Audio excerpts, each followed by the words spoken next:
Hello. So, I was scrolling through YouTube and Facebook, and people are always constantly putting up all these shows they used to watch way on back. And my nostalgia for old shows are from all the shows I watched in the 90s. So, because I was born in the 80s, but I could really appreciate everything growing up in the 90s. And I saw all these different shows, and some of them were from shows that were aired like 20 years prior to that, and yet it was still super popular while I was in the 90s watching these shows. But I would say my love of shows ranged all over the map. Like I loved, like the Flintstones and the Jetsons. I watched those all the time. I love to watch them back and back too. Like if you're watching the Flintstones and how old it was, and then you watch the Jetsons and it was new age and what they thought the future would be like. It was cool to kind of see. I even read a theory one time that the Flintstones were even farther in the future than the Jetsons, to the point where they were so ahead that they just dug themselves a hole and ended up having to go back to prehistoric times because something apocalyptic happened. So it was a cool theory. If you can find it, I have no idea where I read it or how. I just was really amused by that. I also did watch a lot of anime. Like I loved Japanese shows. Like I would watch like Dragon Ball Z, Pokemon, Digimon. I was obsessed with those shows. And shows like Sailor Moon, and my sister and I would always watch it, and I think my oldest brother, he would watch it as well. And we would get right into it, like when the title of the song came on, we were like, "Fighting Evil by Moonlight," and it was a very girly empowerment show, and I loved it. Hey Arnold, I don't know if any of you guys remember that one. Mr. Football Head himself. It was a pretty funny show. A little creepy. Had some creepy parts. But it also played on really important things growing up. Like, Hey Arnold, the main character Arnold, his parents died or something, and so he was raised by his grandpa. And so trying to live his school life and everything without parents, and it was something to kind of teach you that whoever is raising you and loves you, that's who you need to focus on. So, good messages. Hercules.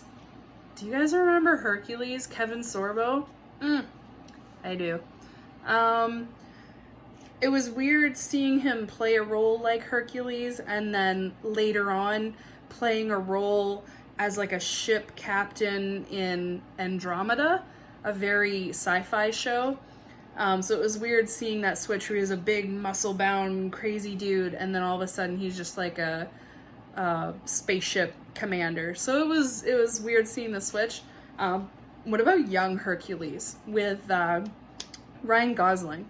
So this is well before like Notebook and possibly even an old 90s show, Breaker High. Maybe it was around the same time. Yeah, he was not as big of a heartthrob back then as he is now, but he was cute. It was a cute show. Are You Afraid of the Dark? I loved that show because like we all watched Goosebumps and stuff, and we were like, oh, it's really cool, it's really spooky, but it didn't give me the scare factor I was looking for. So Are You Afraid of the Dark did it for me. I love it so much. They just played the fear really well, and then for some reason it got canceled, but then in the 2000s someone ended up remaking it to be more kind of new age, and I actually surprisingly have not seen that version, so who knows, could be good. My all-time favorite show ever is Friends. I'm one of those people that just loves it because it's a classic and it's funny, and it has every single thing you can think of thrown into it, and it's just one of those classics you can't help but love. It is super funny. I mentioned Sailor Moon. Boy Meets World. Shia LaBeouf. He's a bit of a crazy person right now. He's like, 1 second he's funny and amazing and slightly attractive, and then the next he looks like a homeless person that's gonna kill you. So he's weird now, for sure. Especially after Transformers, he got weird. But he was adorable in this show. Or am I thinking Even Stevens? I always get those two mixed up. But anyways, Family Channel, Channel 51. Third Rock from the Sun with John Lithgow? Is that right? John Lithgow. That was a really funny show. I really liked that one. That one was, it was different from all the other comedies that were coming out around that time. Like, I absolutely am obsessed with Fresh Prince of Bel-Air. We all know the opening scene. I'm not doing it. But the Third Rock from the Sun definitely had a lot of really kooky crap happening, and it was awesome. Fresh Prince of Bel-Air was really funny, and let's face it, it was Will Smith's breakout role. And then he started getting into music, but luckily, thankfully, he got back into acting, because I'm not a huge fan of his music. I don't mind it, but it was boring. His little ha-has in between every other sentence was slightly annoying. But the show itself, same thing. It had a lot of really important messages in it as well, but basically just to love whatever family you're with, and it was a really funny show. Buffy the Vampire Slayer, guys, that was the most female empowering show on the planet. And I know a lot of guys don't think about that, but let's face it, like, you look at any show and it always has, I'm not trying to get political or whatever, but like, you look at so many shows and it just has, a big strong dude that just conquers all, and then the woman is just like, come save me.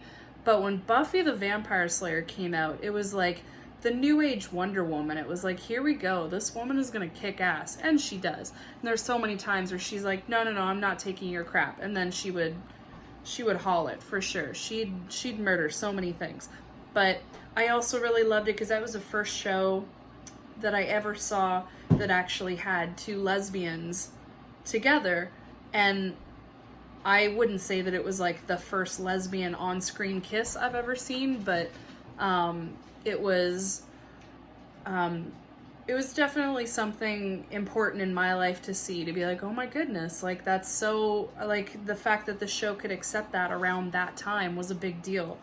Then the spin-off show from that, Angel, because it was the brooding, angsty vampire that wanted to be good again. He didn't want to eat or like suck humans' blood anymore, so he tried to just go off of pig's blood and just start to save people. So the spin-off show is where he's going to LA and he's trying to rid the world of all the baddies, and it was very angsty and I loved it. I was there for it. And I think one of the most classic kids shows I used to watch was Rugrats. I loved that show. There were a few different theories that I read from that show. There's like the babies, there's Tommy, and there's Chucky, Phil. No, what are the kids? I don't know the twins' names. I can't remember. And then the main older girl, her name is Angelica. But the theory is that something happened to Angelica while she was growing up, and she ended up imagining these babies, and like created it in her own mind to try and escape from whatever was happening in her own life. So it was really messed up to think of that theory. But I loved that show. And I even had a boyfriend at the time. His youngest, well, his only brother, but he was super young, always watched Blue's Clues.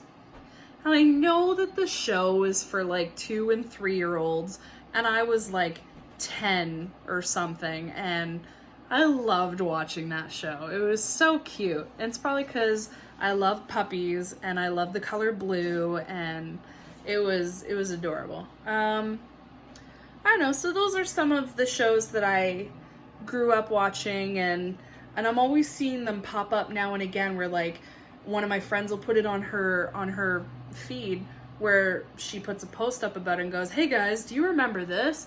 And I was like, oh my goodness, I do. And just memories explode.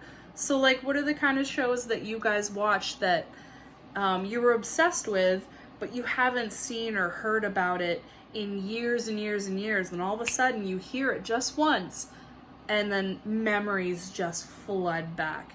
Like, what were your shows? I'm curious. Thanks, guys.